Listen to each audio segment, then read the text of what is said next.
Hi everyone. First of all, a very warm welcome to all of you for this online seminar on medical research and publications for postgraduates on behalf of Department of Orthopaedics, Government Mohan Kumaramangalam Medical College. I wish you all a wonderful academic session.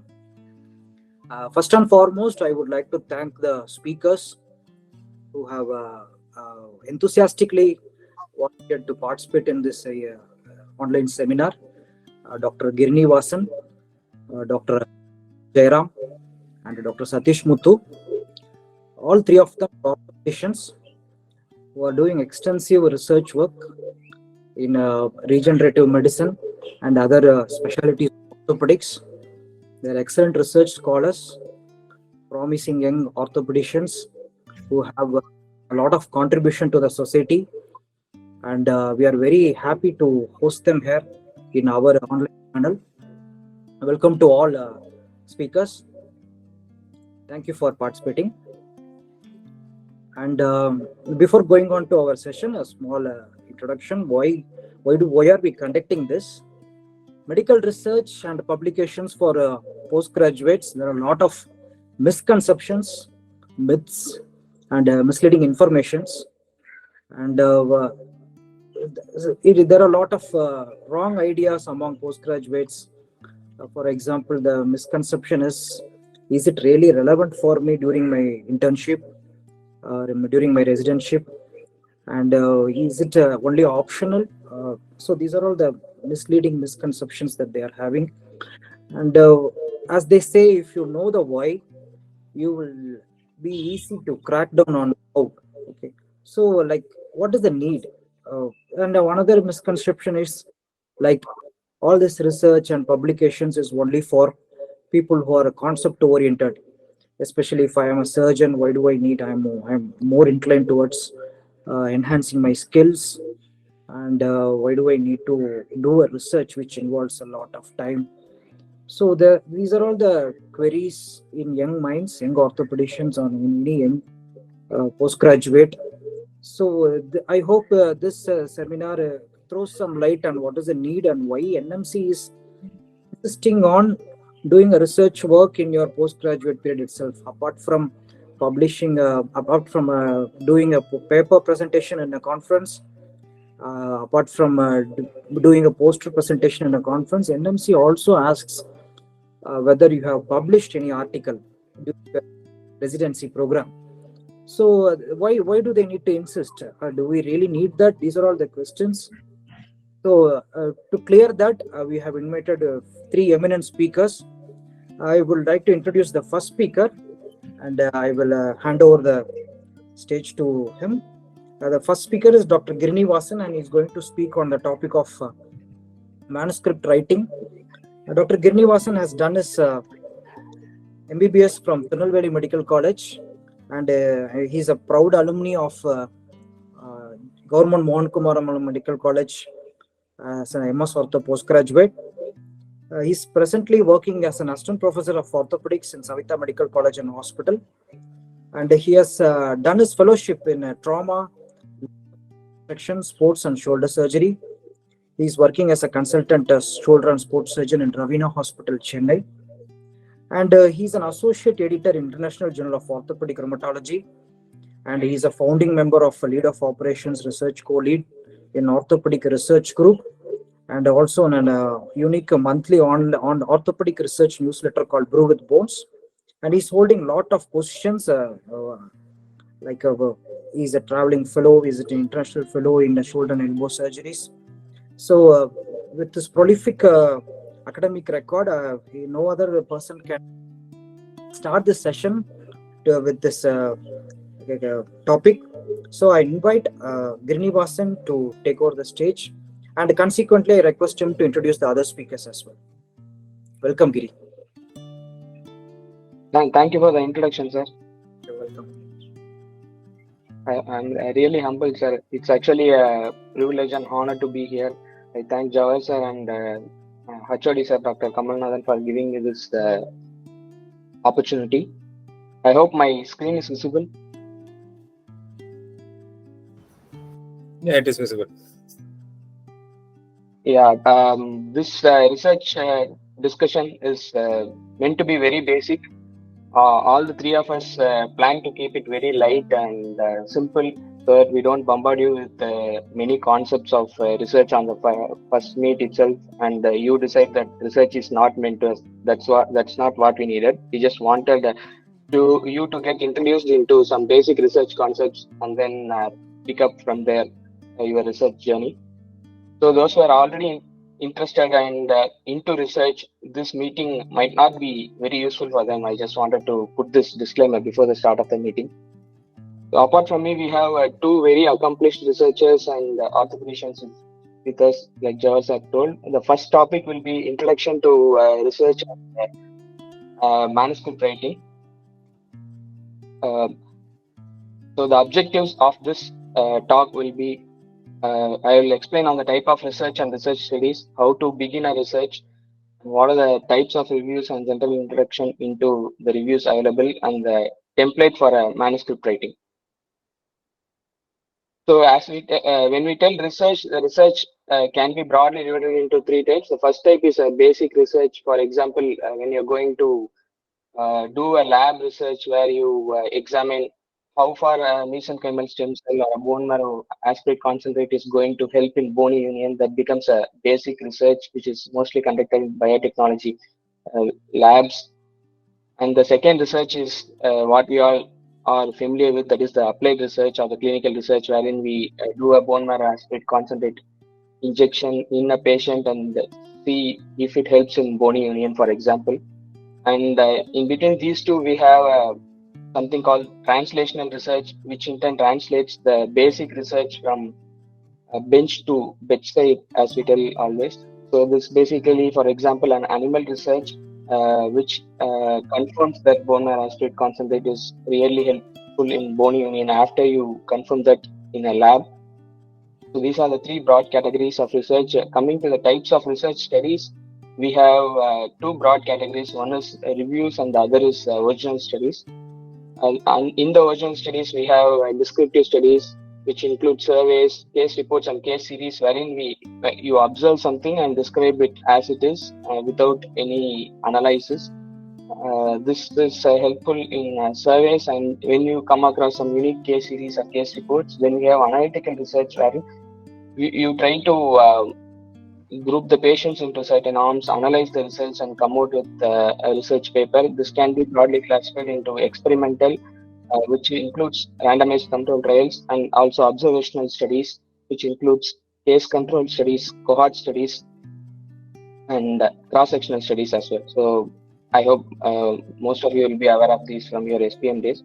So considering how these studies rank up in compared to each other, as we all know about the evidence pyramid, so the systematic reviews or the meta-analysis forms the top of the pyramid. Then we have the randomized control trial, cohort studies, case control studies, and finally the case series or the case reports, or even the systematic reviews and meta-analysis can be viewed as a lens through which the other studies can be viewed and validated. So this is how they stack up when compared to each other. And coming to the second part of my topic, how to begin a research, it's actually very simple to begin a research. There are two things that you need to do. One is to understand the resource availability in your setting, and the other is to come out with a research question, which is very valid. So we'll see what are the components on how to understand the resource availability. So when you are trying to understand the resource availability, you should analyze the imaging capabilities at your institute or in an institution where you're working or doing a residency. Understand the investigations available, understand the unique diseases and unique techniques that are being practiced in your institute, and surgical skills and expertise that the institute has. For example, many institutes can be specialized in a particular type of surgery. For example, you might have been doing some good spine work or open injuries. So you should have an understanding of all those, and you should also look into the funding opportunities that you can get from your institute or from the government or from other research organizations which are going to support your research. Not always you can fund your own research, so you should need some support when you grow. So you should look into those as well. And the second part to start a research is to identify a research question. You can identify a topic of your interest and find the lacuna in the topic, analyze the literature, and finally come up with a research question and understand the feasibility of the research. So these two are like complementary, understanding the resources and coming out with the research question. They should match each other, otherwise you are not going to conduct the research. So this approach of forming a research question can be integrate like what I have described now, or it can also be retrograde. We can go and scan the recent publications, look out for the current trends in research in a particular topic, and then come out with a research question that suits you. It can be done both in integrated and retrograde ways. So next is how to formulate a research question. I'm keeping it very light. There are two simple mnemonics that will help in formulating a research question. So one is final maps and because. So the research question should be possible. Like I said, it should be you should be able to execute it in your setting. It should be interesting and novel, so that it gets into publication and also comes out with some clinical value that impacts the practice, at least in your area. Of course, it should be ethical whenever it's clinical or on animals, and it should be relevant to the current research trends. You can't go and examine whether a cancellous bone graft helps in bone union in this era, because that research is irrelevant now, and it should be manageable and appropriate to you. If not, step into a project that's very high-fi and it's going to hang up somewhere, because you should rely on someone else for all the support and help. And it should, of course, have a potential value and publishability. And it should be systematic, so that if someone wants to reproduce your research and follow your methodology, they should be able to arrive at not the same results, but the expected results. So the five basic parts of a research question can be elaborated by PICOS. The research question should have the population or the target, and it should explain the intervention or the exposure and control if you are planning for a study with two arms, and it should explain the outcomes and the study design as well. So if these five components are present, then the research question is complete. And the next process is teaming up. So when you come out with a research question, understanding the resources, then you team up, then that kickstarts your research. Yeah, research consists of various parts. It can be exhausting and sometimes boring, but most of all, it's interesting. The main parts are you should do a literature review, ideate and plan a methodology, and then execute, follow up the patients, and also write up. So everything cannot be done by a single person. So you should team up. You should have a good mentor and a statistician, and they should ideate and decide the methodology before you start the research. Then you should have various principal investigators and AIs. It's preferable to have the team with if you have seniors and juniors. So if you're going to complete your residency and leave the institution, there is someone else to carry out the research, follow up, and take it to publication or the finish line. So teaming up is a very essential part of research that I wanted to point out. And if there are no resources, can you do a research if there are no clinical resources? There is not much support from the institute. Yes, still you can do the research. There are some types of studies called, like I already told, there are reviews. So reviews can be narrative reviews, current concepts reviews, or scoping reviews. So narrative reviews are very rarely accepted. They should be very new in a particular subject. Only then the journals will accept narrative reviews. And current concepts reviews are mostly invited articles wherein you update about the current concepts in a particular topic. Scoping reviews are also done in topics which are very new, and the evidence is not available so much that you can formulate a research question. So in those topics, you can do a scoping review. For example, the use of nano fat in orthopedics, something like that, which is very novel and new. And then in this pool, we also have something called systematic reviews, wherein you analyze the literature systematically in a certain methodology, and come out with the evidences that have been published so far in the particular topic. When this systematic review is being done with the statistical backing, it's generally called meta-analysis. So it's actually quite paradoxical that some studies that can be done without the availability of any resources, with just understanding of the methodology and knowledge from your home, that form the top of the pyramid, that is the systematic reviews and meta-analysis. There are some other studies as well that you can do without any resources, like scientometric analysis, etc. So the final part of my talk is how to write a manuscript. So we have something called a 3 points template, which is very simple to understand and execute, and which is almost universally followed across all journals, all publishers in the medical world. So manuscript writing is really very simple. Once you formulate a research question, the difficult parts are formulating a research question, understanding the resources, conducting the research, and write up is actually easier. So, as you all know, the manuscript has five basic parts: introduction, materials and methods, results, and discussion and conclusion. So, each part has 3 points that you should emphasize on when you write a manuscript. In the introduction, first you should introduce the general, you should provide a general introduction on the particular topic. Then you should go deep and in the second paragraph, each point that I provide can be elaborated into a paragraph. So a good introduction can have 3 paragraphs. That's it. You need not write like a thesis pages together. So the second paragraph can be about the lacunae or the need of a particular research in the topic. And the third paragraph will elaborate the aims and objectives of your study.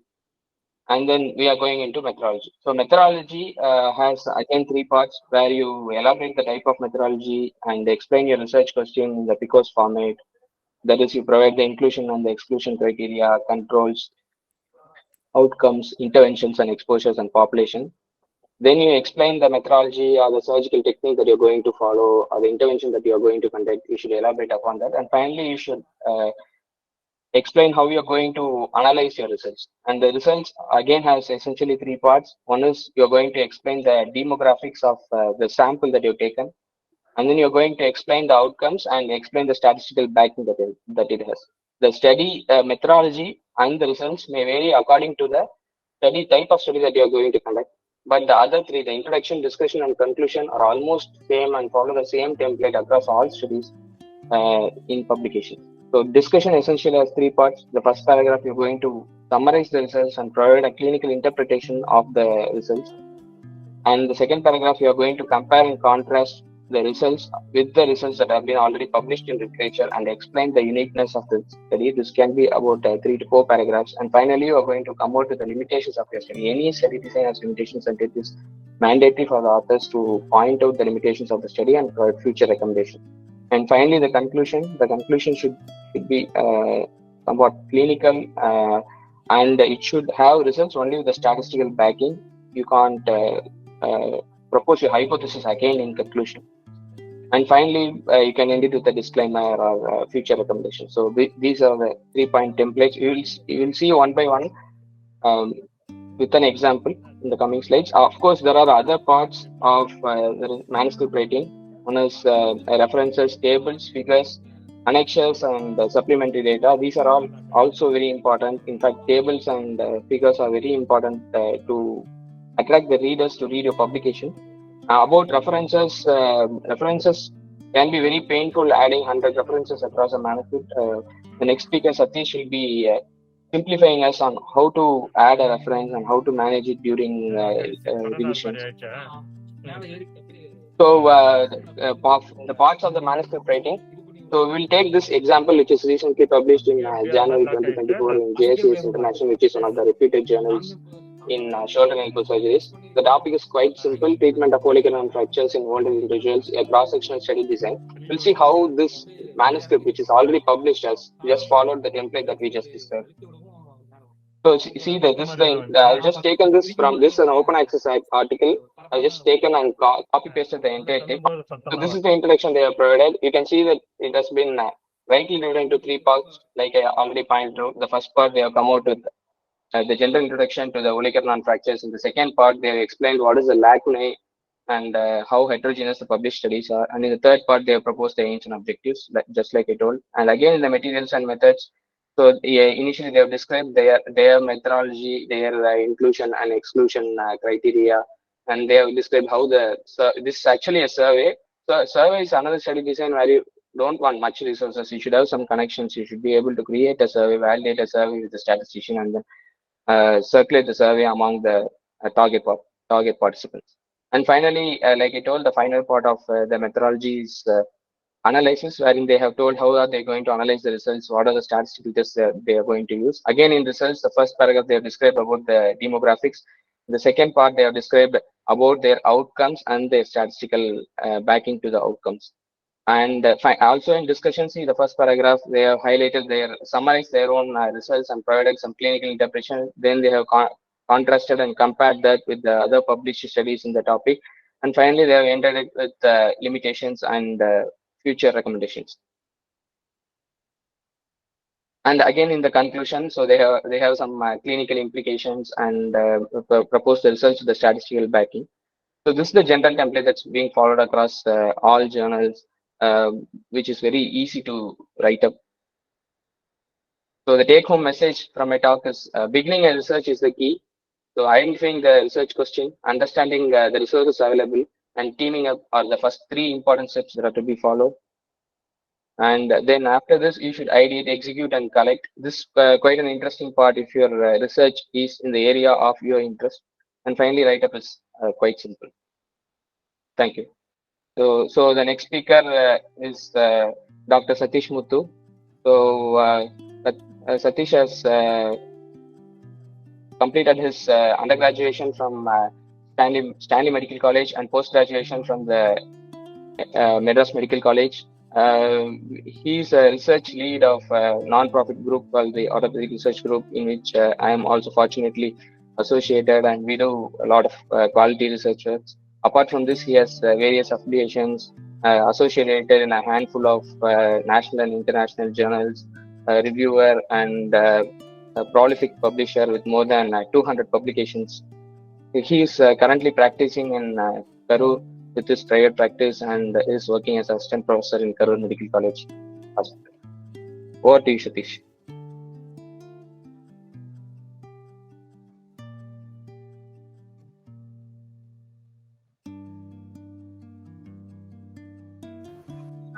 Thank you, Giri, for the warm introduction. I hope my screen is visible now. Okay. So Dr. Giri has given us about general outline, how a manuscript has to be written and how a research has to be formulated in the first hand, and what are the practical implications and considerations that has to be given before beginning a research so that it gets completed successfully. So now we will see, once you follow the template that has been given by Dr. Giri, you will be able to complete the entire structure of the manuscript. So we have to make our manuscript validated with references. So we may not be sure whether our article gets accepted in the first journal that we send it across.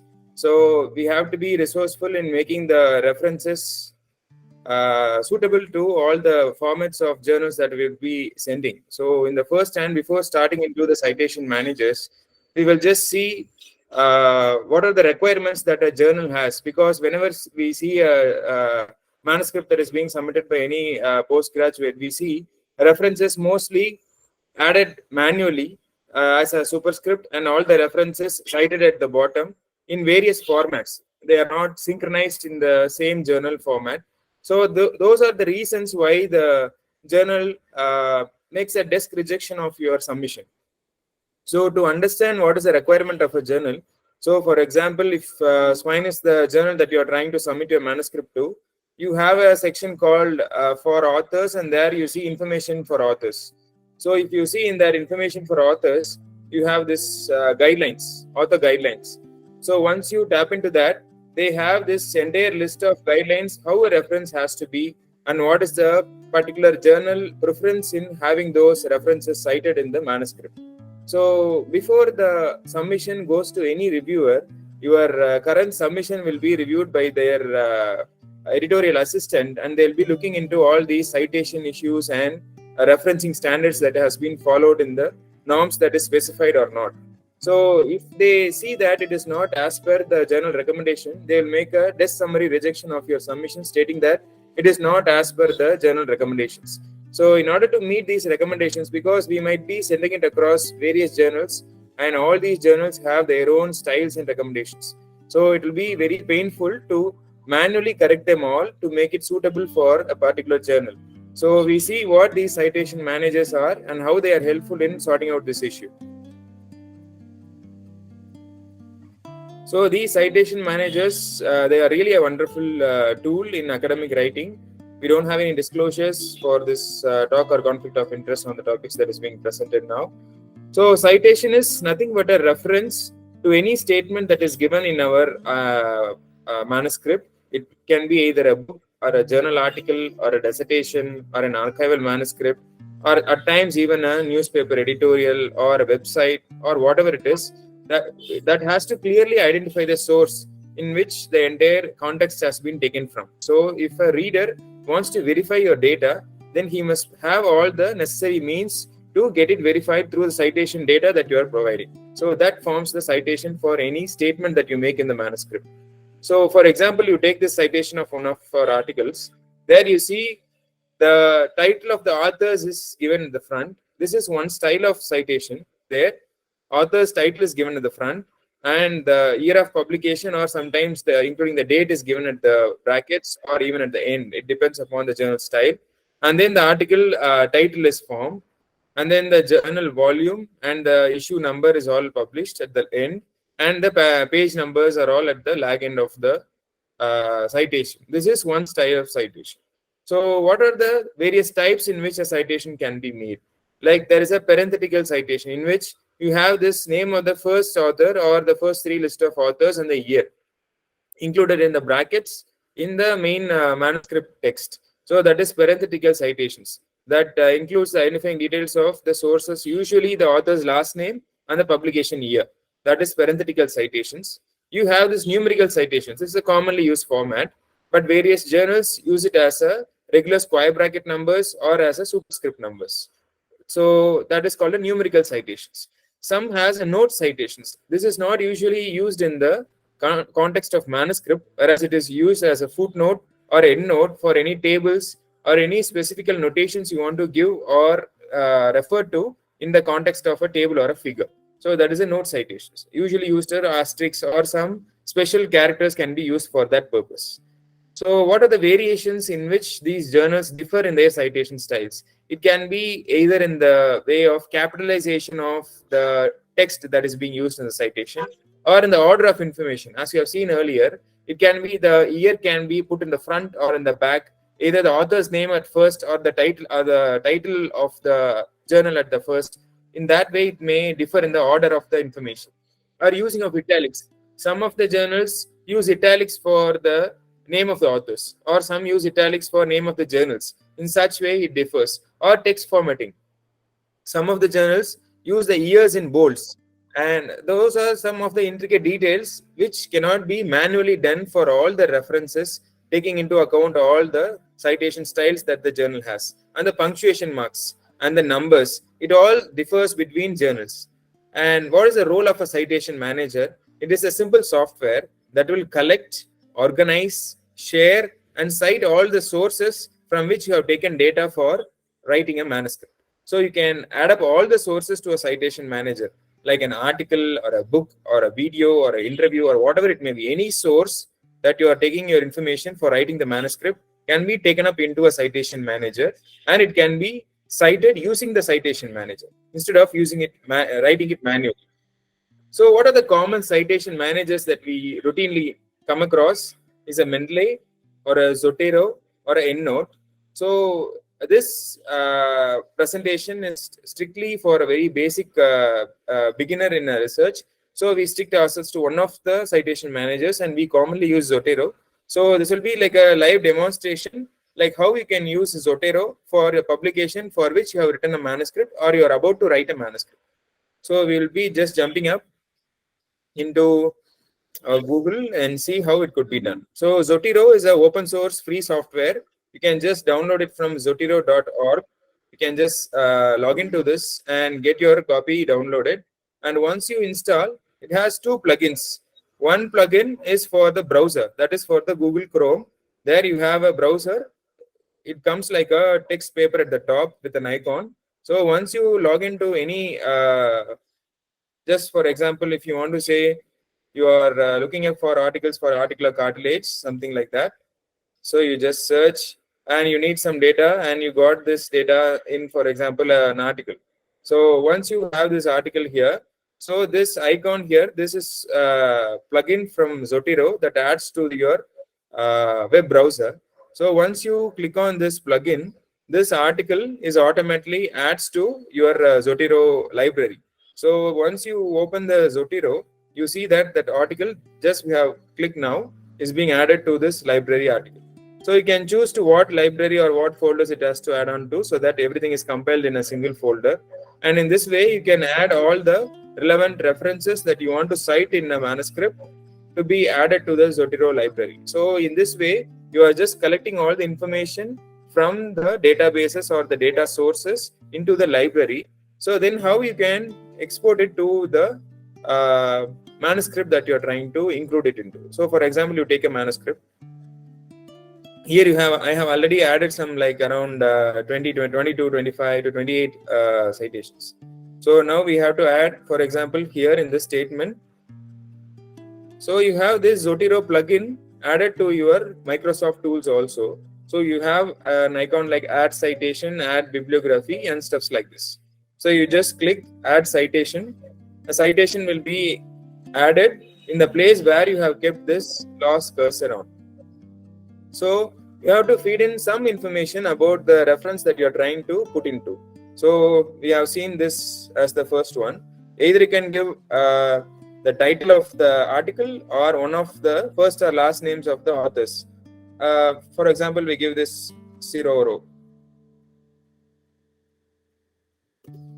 So if you just click on this, give the name of either the first or last name of the authors, then the details of the article will be listed out, and from that you can select, and it will be automatically added in the format that you have already pre-specified to the software.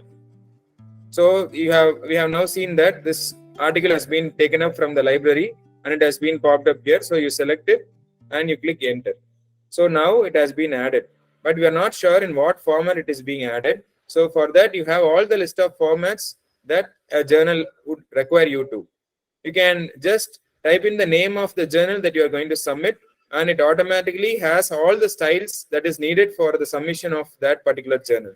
So if you don't find a particular journal listed here, they have a full list of collection of all the names of those journals from where you want to. You can bring in all the journals into your own library, so that all their styles will be imported into your Zotero manager. So if you can see here, we have just right now added this 29th citation, but it is already compiled in the format in which it has already, all the other references has been already formatted. And it is not necessary that you have to add in all the references one by one. You can see here you have all the list of journal names from which you can select on. And if you don't have your specified journal, you can always get additional styles from journals. You just type in the name of the journal. You have all the styles already imported into this software. So it will pick up all the styles, and if you just select in the name of your journal, then you get the defined style of that particular journal. So in that way, you can get all the cumbersome work of citations being done in just a minute. You can see, you can just get in the Journal of Bone and Joint Surgery. If you just click onto that, then its journal style will be automatically imported. Here you see that Journal of Bone and Joint Surgery is now imported into your list of selected styles. So once you have done that, once you click OK, then everything will be sorted out. You can see here, it is now already in some other format.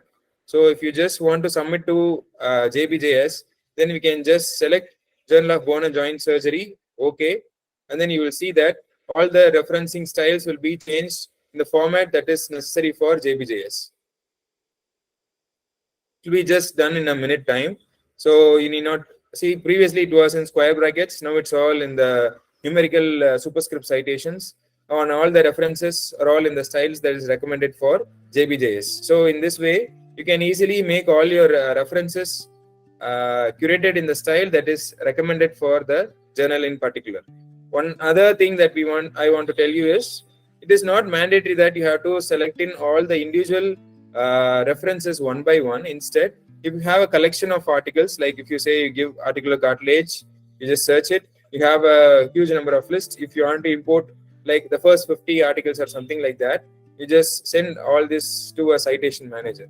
Send to citation manager. You have 50 results in the first page. So all the results on this page, you just create a file, and then you just got a file downloaded. You can just import that file in the software. You can just import this from the file that you have just downloaded, and you can see that all those 50 references will be automatically imported to your library. So it is not mandatory that you have to do it one by one. If you have the list or collection of articles already sorted out, then you can import it on one go and then incorporate all those things into your manuscript. So you can see that all the 50 items are already into your library. So in this way, all the citations and the issues relevant to the submission for making it personalized for individual journals are all sorted out.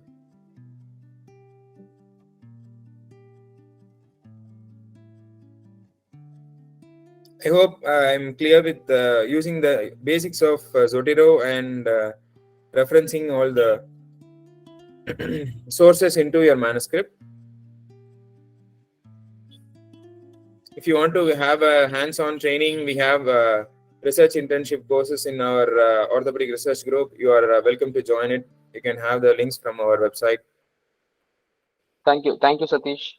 Thank you for the presentation. Next, we have Dr. Madan Jayaraman. So Madan is practicing in Chennai. He had his undergraduation from Stanley Medical College and post-graduation from Davangere Medical College. He's a PhD scholar in regenerative orthopedics from Sharda University, Delhi. And he's a prolific researcher as well, with more than 200 publications, and is one of the few who are practicing only regenerative orthopedics in Chennai. Over to you, Madan, for the next talk.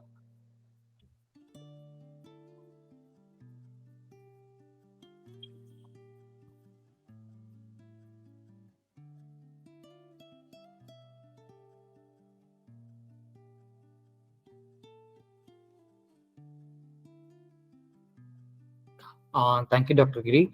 Today, the topic for my discussion is journal selection and publication. So, we have completed almost 90% of the research cycle. The last step in the research cycle will be publishing the research results. How to publish, where to publish, when to publish. The first one is, when we are selecting the journal, we have to look into the aim and scope of that particular journal where your research area fits in. If the topic of your publication is on orthopedics and we can't publish this journal in some other journal, something like immunology or pathology or something, so the chances of rejection will be more. And how to identify the aim and scope of journal? In the homepage, there will be about the journal column where the aim and scope objectives of the journal will be there, and readers are free to read those points, and accordingly we have to select the journal. So while selecting a journal, it will narrow down your research topic where it has exactly to be published. And the further confirmation to the journal will be, we can read some abstracts or the already published material in that particular journal where we can get the idea of what the journal is intended to. The next point we have to consider is journal impact factor, and it is only the default method to analyze the quality and reputation of a journal. And the total citations which came in the support of the journal articles is the proportion to the publication of number of citations in the last 5 years. So if we say the journal impact factor is 1, for example, orthopedics, Indian Journal of Orthopaedics is 1 now. But when we compare the same with international orthopedics, it's 3.4 or 4.3, something like that. So when we consider the journal impact factor, the higher the journal impact factor, more good will be the quality and the reputation of the journal. And we have to it is considered that high esteemed by the authors, institutions, and the employers. If we are employed in a private concern, they'll be looking for the journal impact factor very particularly to improve the standards of the institutions. And when individual researcher, when he publish article in a higher impact factor journal, it is easier to procure grants from the national or the centralized bodies, where we can showcase our research results. Still, journal impact factor is the main journal metrics in considering the journal selection. The next one is indexing of journals.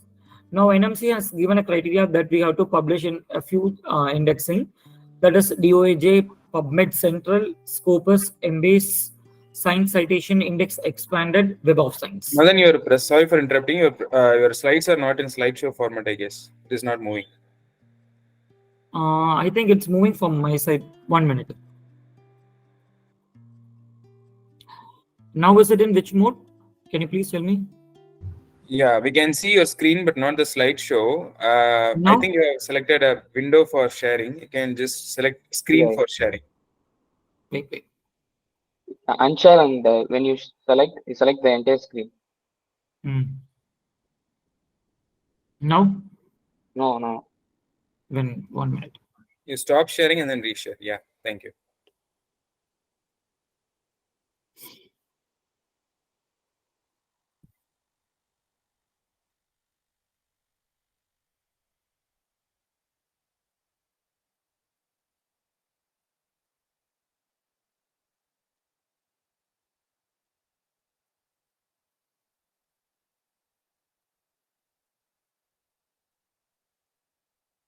How about now?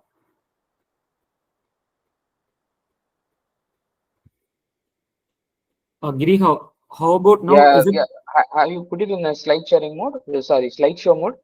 Yeah, slideshow mode only. Oh, somehow it's not in slideshow. No, it's still in the PowerPoint view mode only, not in the slide share mode. 1 minute.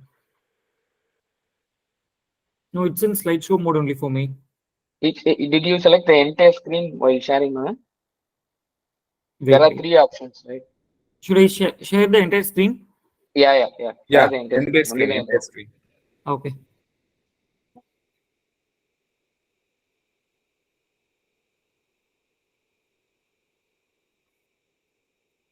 But I don't think it is not coming for me. Yeah.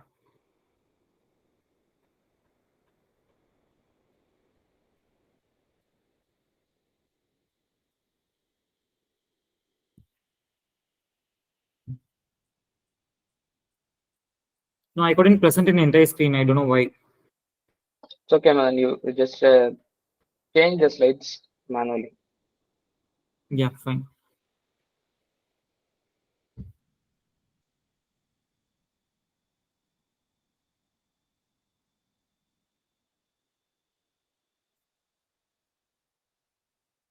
So indexing of journals, now NMC has given a criteria for all the professors for the promotion sake. They have given a criteria of publishing in DOAJ, Scopus, PubMed Central, Embase, Science Citation Expanded, and Web of Science. But earlier it was in Index Copernicus. Now it has been removed, and these are all the criteria. Why these things are very important? But one thing in private concern, they'll be asking on Scopus and Web of Science for the uplifting of the institution in terms of NAC and NARF. But as a basic researcher, we can go ahead with DOAJ. So these are all the things which is asked by our NMC. The next one is peer review journal or not. Peer review journal is whether it has been reviewed by the journal reviewers as well as the external reviewers. And it should match to the online of the journal topics and adequate formatting, and originality, innovation, and importance of the study should be maintained throughout the study. Organization, readability, and good grammatical language has to be there. And the next criteria is very important, whether the literature review is consistent and coherent for that particular manuscript, and it should follow the journal's style of writing, And finally, the methods and design of the study has to be maintained.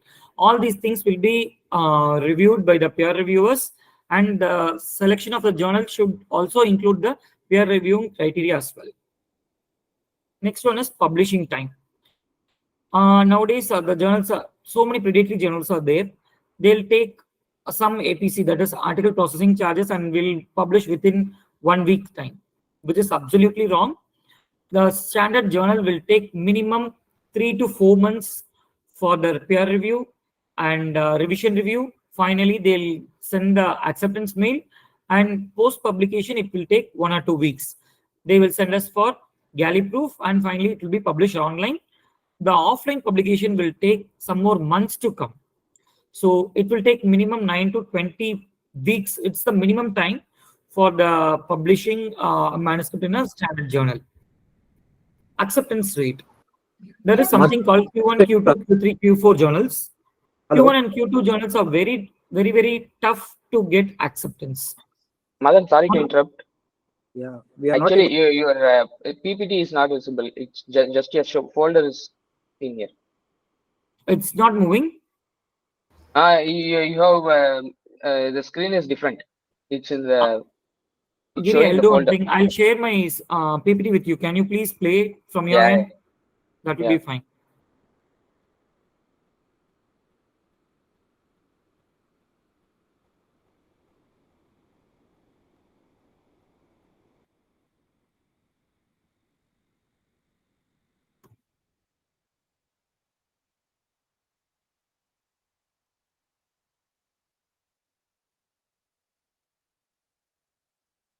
I think Giri, you have received. Can you please play from your side? Yeah, man.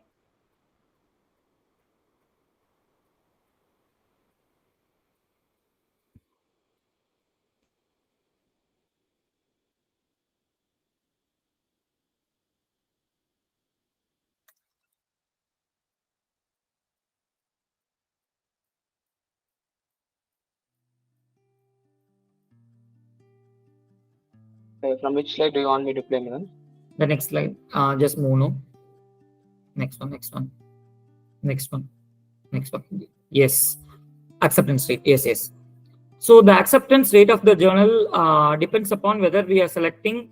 We are going ahead with Q1, Q2, Q3 journals. But Q1, Q2 journals, it's very difficult to accept. For example, in orthopedics, if you are seeing a functional outcome of a nailing, and if you are planning to publish in a Q1 journal, definitely it won't get published. This is not a. It is very important to see the novelty of that particular procedure. Then we have to go ahead with the journal selection. Not all submissions will get into acceptance. Next slide. Reachability of the journal. How to when we publish an research finding in a particular journal, how to reach the global audience. First, we have to check with the journal's criteria whether we can distribute our copy over the social media or not. Next slide. Next one. So these are all the available social media where we can showcase our research findings. So social media play a major role in propagating the research findings among the peer reviewers, peer researchers, and the upcoming researchers as well. Next one. The similar publications.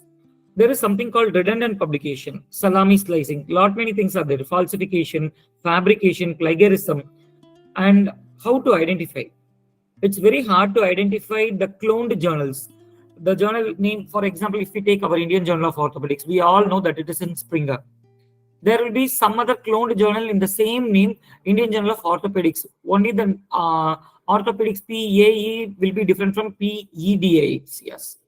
So such journals we have to identify ISSN number, all these things, DOI, everything we have to identify whether to submit or not. The next one. Journal restriction. Sometimes in the author column, there will be journal restrictions will be there. To avoid the rejections, we have to check what type of manuscript are we submitting, whether we are submitting an original manuscript or a meta-analysis or a systematic review. Everything we have to check according to the word count, type of the article. APC is very important. before going into a journal. Next one. Next comes the predatory journals. How to identify whether it is a predatory. These are the A to Z elements how to identify a predatory journal and not to submit. Next one. So these are the trend criteria, what all we have to look into it. These are the important criteria before publishing a manuscript in a particular journal. First one is aim scope of the journal, journal impact factor, indexing of journals, peer review journals, publishing time, acceptance rate, reach of the journals, similar publications, journal restriction, and predatory publishers. Among all these things, 1 minute please. Among all these things, indexing of a journal is very important, very, very important. Sometimes they'll be giving a scopus in the journal site. But if you check the scopus site, the journal must have been removed long back. I don't want to mention the journal name and all these things. We have also come across a lot many journals which has been removed in Scopus. Every year, Scopus will give you an update what all the journals been indexed in Scopus. It's better to go ahead with the indexing agent sites to identify whether the particular journal is there in that particular list or not. Next one. Next comes the open access journal publishing process. When you submit a manuscript, before logging out into the system, it will be asking whether the manuscript has to be published in open access or not. If we select open access, we are bound to pay APC if our institution is not subscribed in that particular journal. If the institution is subscribing that particular journal, there is no need to pay APC, institution will pay. If it is not there, then we can go ahead with hybrid mode of transformative journal. Next slide. There is something called gold route, green route, and hybrid route. It's better to go ahead with green route, so author can self-archive the article, and after 1 year, it will be open into an open access. So till that we have to wait for an open access to get it open. Or else if the author is ready to pay from his own pocket, then APC has to be submitted. Then immediate open access will be given from the journal. Immediate open access is nothing but if the article itself, the whole community can go ahead with immediate open access. The hybrid route. Hybrid route is nothing but whether we pay APC, immediate open access will be given. If not, 1 year subscription modality we have to take. After 1 year subscription, it will be getting into an open access. Next slide. So from the journal selection, manuscript preparation, manuscript submission, peer review, revision, everything will take place. And in peer review, sometimes it may get rejected. So we have to go for an alternate journal. And once it is accepted, from the acceptance to publishing, it will take 2 to 4 weeks maximum. Next. So preprint, yes, before getting into a journal, we can submit in a preprint version. So we can find out lot many review comments from the peer reviewers, peer scholars, peer colleagues all over the world. Post-print, it's very important to check the journal site, whether can we publish all these things in the social media or not. Accordingly, we have to publish it. And few journals gives restrictions to submit the particular version of the manuscript in ResearchGate and other social platforms. It's better to view the journal site, whether we can go ahead with publishing, then we can go ahead. Next one. This is one particular perspective which I came across, which is in published in 2019, selecting a journal for publication. What are the criteria to consider? So publishing in journals that are not reputable can diminish the credibility, integrity of our own research, and it will limit our career. Next one. To begin with, in orthopedics, yes, these two in India. I'm talking about Indian journals which are indexed for orthopedic case reports. It's better to go ahead with Journal of Orthopedic Case Reports or Journal of Orthopedic Reports. Orthopedic Case Reports is it's there in PubMed Central, and Orthopedic Reports journals in DOAJ. But NMC, I don't think case reports are considered. So as a postgraduate, if you want to go ahead with publishing a case report, it's better to go ahead with Journal of Orthopedic Case Reports. They are publishing every month, and it's good platform to showcase your case reports. But orthopedic reports, they are publishing all right from original article to meta-analysis, including orthopedic case reports. NMC may accept this particular journal because it is in DOAJ. Next one. We do have the other platforms like Indian Journal of Orthopaedics, Journal of Orthopaedics. Next. JCOT, that is Journal of Clinical Orthopedics Trauma, and last one is JOJS. These are all the available Indian journals which are indexing NMC required criteria. Next one. And this is my team who are working for the research in orthopedics and regenerative orthopedics. So we are into the collaboration with Dubai Health Centers, doing innovations in regenerative orthopedics here in India. Next. And these are my partnering agents who are helping me in doing my innovations. And this is myself, Madan. Thank you.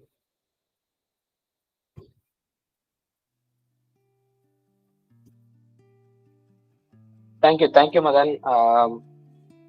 This brings to the end of the session. I hope we had something for everyone who attended this as first meant for the postgraduates of Salem Government Mohan Kumaramangalam Medical College, but we are all overwhelmed by the reception. We had more than 80 participants today. So this is basically an initiation into research. We just wanted to highlight on how to start, how to write a manuscript. And the most important thing is publishing, which is the need of, or even for many assistant professors who are looking at their promotions. So on the closing front, so there is a famous quote by Alan Cohen which says, "Don't wait until the conditions are perfect to begin. Beginning makes the conditions perfect." So this is mainly quoted in the entrepreneurship world, but this rightly applies to research as well, where you can't just tell I don't know research and give some lame excuses.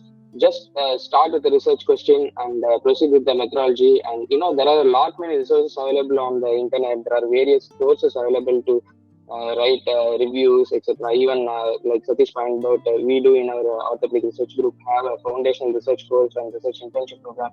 There are people to always help you with. So beginning is the key. Once you begin, your research journey will go on forever till your patient dies out. So with this, I hand over to Dr. Jawar sir for. Yeah, thank you. First of all, my humble and very heartfelt thanks to all the speakers. It was an excellent speech by all three of you. It's a brainstorming for all the postgraduates. And I have got a few questions and discussion points. First and foremost, as I have discussed in the start of this session, I would like all the speakers to emphasize why a postgraduate need to do a research apart from his thesis work.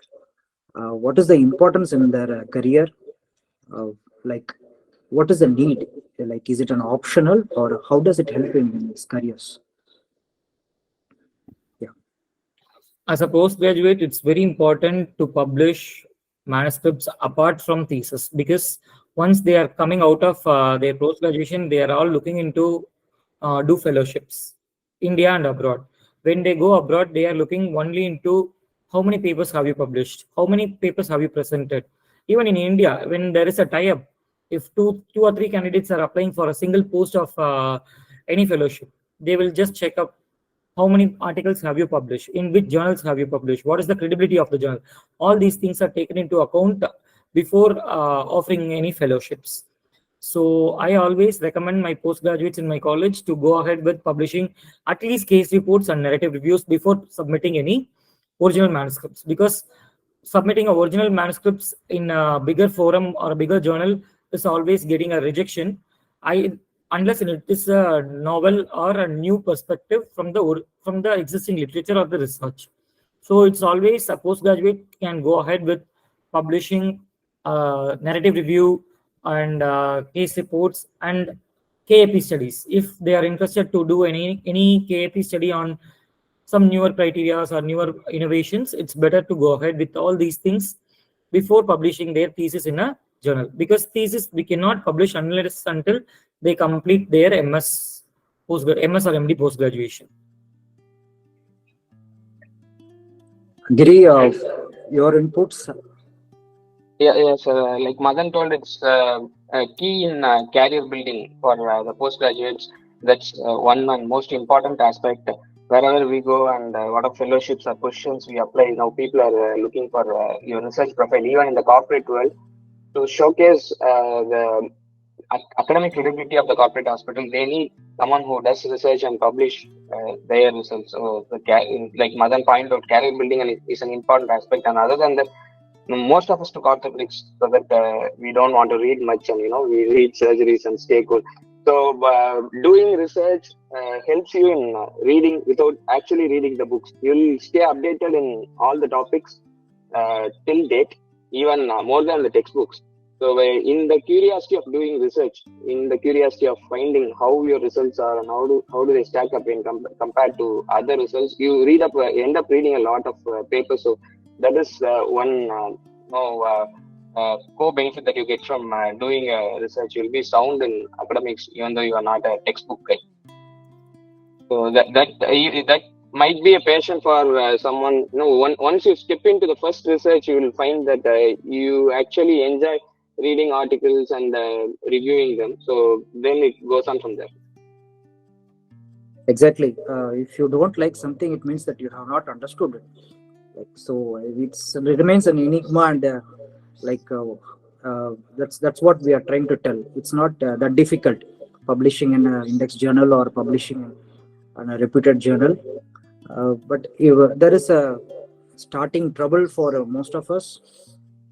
So that's the intent of this whole exercise. And being a student of Professor Dr. Rajshekhar, he used to tell, publish or perish. And the importance of doing research in a country like India, where we extensively deal with a huge clinical load, but we shy away from publishing and putting our results in a world forum. So, apart from our personal career building, our role in society to contribute to participate in the ever evolving medical science, research plays a vital role, I believe. So that's what we give back to the society after having done a lot of work, especially India being the trauma capital. It's a lot of road traffic accidents, and a center like Salem Medical College, where we deal with a huge volume of road traffic accidents. But how much publications are we producing in a quality index journal? That there is always a scope for improvement. That is what I used to tell. And apart from that, even if you're not in a medical college, you are doing a private practice, it is also needed for you as well. That is what it is emphasized. It's not just only for people in a medical college. Even if you're practicing, when you're going for leadership roles in orthopedics or any department, it is not how many patients you have operated or how many OP patients are you seeing today, every day. It's how much you have contributed to the society, the knowledge that you have shared and you have spread. That is what is taken as a criteria while when you are trying to become a leader in the society in your forum. Yeah. Dr. Satish, your inputs regarding the importance of Yes, sir. To add on to that, as you have rightly said, we are being the trauma capital of the world, and we still are lacking in our own concepts and literatures to support our methods of practice and recommendations. So once we not shy away from research and start to ponder ourselves into research, we might also have some scope of innovation in all the practicing methods that we currently follow. And once we get into research, only then we might know where we could actively contribute or innovate, so that everyone else could follow us rather than us following rest of the world.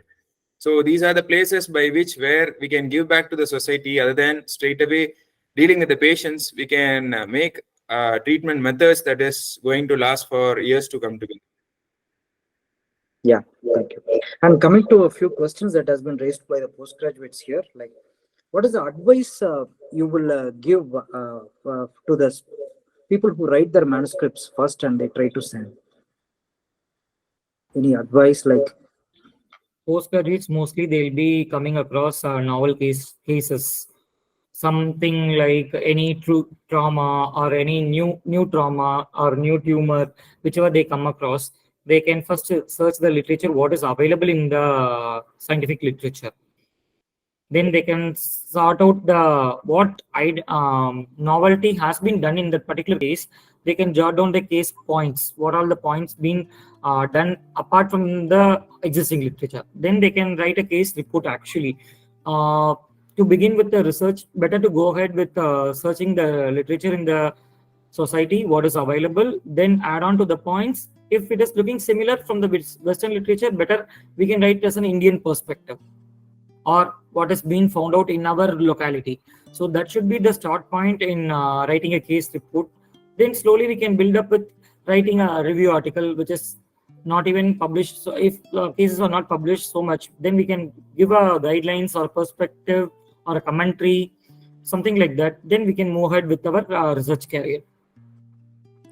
Okay. So, like, my suggestion is to have a habit of reading a particular journal consistently, so that they get their self knowledge with all the various styles of publications that is currently available, and so that once they make their own contribution in that front, they'll be knowing what has to be done to get it published in a particular journal that they are reading it regularly. So they have already gained sufficient knowledge, so that these are the required things that has to be put down in a manuscript to make it accepted in a particular journal that they are currently following. So the reason behind having a journal club of this sort is to inculcate that habit of reading a particular journal consistently over a period of time, to get them knowledge about all the various advances and the nuances in which those research activities are all being communicated to the readership.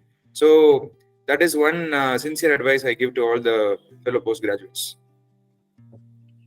Yeah, like Satish pointed out in the beginning of our before 2-3 years, we just went on and subscribed the table of contents of all top journals in orthopedics, so that we get a mail when the new issues come out, and then we of course try to read the articles that are of our interest, and also keep an eye on the type of articles that are being published, and check which type can be replicated in our scenario, in our situation, and then go on with that research. So that is really a beginning point. Like Madan pointed out, it's better to start with a case report, do a review of literature, but to keep on going, this might be one of the key habits that will help. And to add on to your previous questions, also, when you step into the research world, you will think publication is the ultimate aim, but only after publishing a few articles, you will realize that there is much more to it. Like research is a starting point of innovation, product development,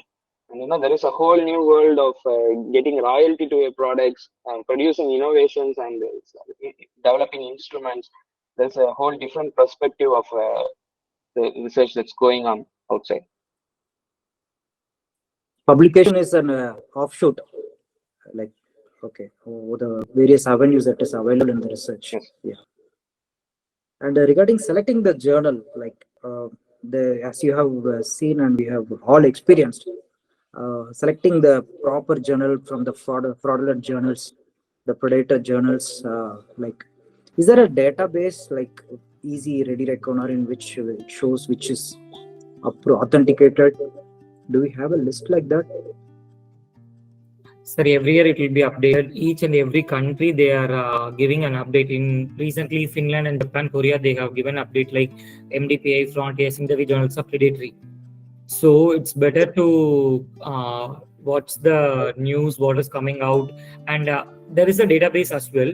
And one more thing, what our postgraduates and APs are doing is, like, if we submit today, within a week we'll get an acceptance. Such journals are also prevailing in India. So those are all predatory.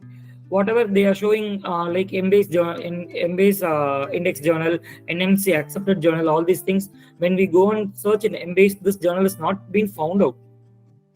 So such journals are all predatory. Better to look into the indexing sites whether this journal name appears or not. Then we can go ahead. That's why I clearly point out what are all the available orthopedic journals which are accepted by NMC. Even other states also, they have journals which are accepted in DOAJ and all. But these 6 journals are very good to go ahead in publishing our particular things in DOAJ. Since because they are all in the basic indexing agent of DOAJ, I showcased all those 6 here. Okay. Yeah, that leads to another question, like what is the turnaround time for general authenticated journals? What's the turnaround time for? The index journals with the good impact factors.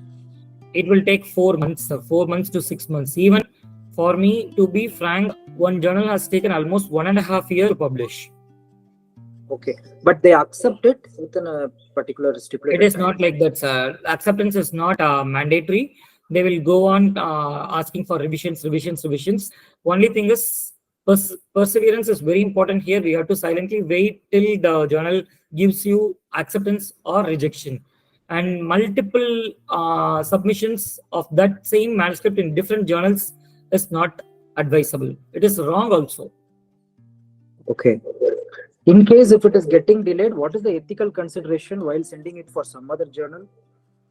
We have to write a withdraw request. You have to write to the journal editor that you are withdrawing the manuscript from so-and-so journal. Then once the withdrawal letter is being issued, and you have to check your profile also whether this has been withdrawn or not, then you have to go ahead with the new journal submission. Okay. Okay. And always better to keep your journal focused rather submitting in population and pharmaceutical sciences. There is a journal rounding about for NMC publication and all, something called population sciences and pharmaceutical sciences. They used to say it is in MBAs, but better not to publish in such journals because we are more focused into orthopedics. You can go ahead with multidisciplinary journals like Curious, Apollo Medicine, all these kinds of and medical sciences journals and all. But it's better to avoid all these kind of population sciences and pharmaceutical sciences journal for getting an orthopedic manuscript to be published. okay. Yeah.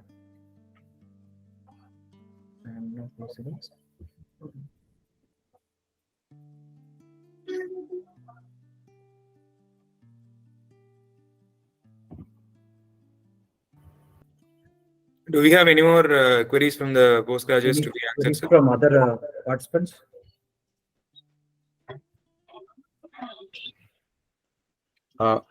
Jagar, Yes, sir. today I thank Giri, Satish, and Madan. I am Dr. Manohar, sir. Thank you, Jagar. It's very useful. Actually, நம்ம பிஜிஸ்க்கு வந்து இப்போ நம்ம சொன்ன மாதிரி work நிறைய பண்றோம். But ஆனா அதை வந்து எப்படி நம்ம வந்து அதை ரெக்கார்ட் பண்றது, அதை அப்புறம் எப்படி வந்து அதை நம்ம வந்து பப்ளிகேஷன் கொண்டு வர்றதுங்கிறது ஒரு பெரிய டாஸ்கா இருந்தது. ஐ திங்க் நம்ம பிஜிஸ்க்கும் வந்து இது ஒரு ஐ ஓப்பனர் பிளஸ் வெரி இன்ஃபர்மேட்டிவா இருந்தது. Thank you one and all. Thank you, sir. Thank you so much. Thank you so much, sir. Thank you. Thank you, sir. Thank you. If there is no other questions from